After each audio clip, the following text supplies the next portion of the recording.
മലയോര ഹൈവേയിൽ പള്ളിക്കുന്നിനും കുട്ടിക്കാനത്തിനും ഇടയിൽ വാഹനാപകടങ്ങൾ പതിവാകുന്നു. ഇരുചക്ര വാഹന യാത്രികരാണ് അപകടത്തിൽപ്പെടുന്നവരിൽ ഭൂരിഭാഗവും.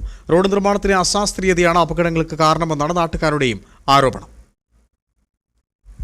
ചെപ്പാത്ത കുട്ടിക്കാനം മലയോര ഹൈവേയിൽ പള്ളിക്കുന്നിനും കുട്ടിക്കാനത്തിനുമിടയിൽ ആശ്രി ജംഗ്ഷൻ വളവിലാണ് വാഹന അപകടങ്ങൾ പതിവാകുന്നത്. കൂടുതലായും ഇരുചക്ര വാഹന യാത്രികരാണ് ഇവിടെ അപകടത്തിൽപ്പെടുന്നത്. ഇവിടെ ഇരുചക്ര വാഹനങ്ങൾ വളവ് തിരിയുമ്പോൾ വാഹനത്തിന്റെ സ്റ്റാൻഡ് റോഡിൽ ഉരസി നിയന്ത്രണം നഷ്ടമായാണ് അപകടം. ഇതിനോടകം 5ഓളം അപകടങ്ങൾ ഇവിടെ ഉണ്ടായി കഴിഞ്ഞു.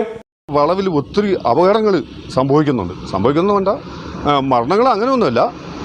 കൂടുതൽ ടൂ വീലറാണ് ഈ വളവിൽ വരുമ്പോൾ. ടൂ വീലർ അതിൻ്റെ ആ സ്റ്റാൻഡ് മിക്കവാറും ടൂ വീലർക്കും ആ സ്റ്റാൻഡാണ് തട്ടി അപകടം സംഭവിക്കുന്നത്.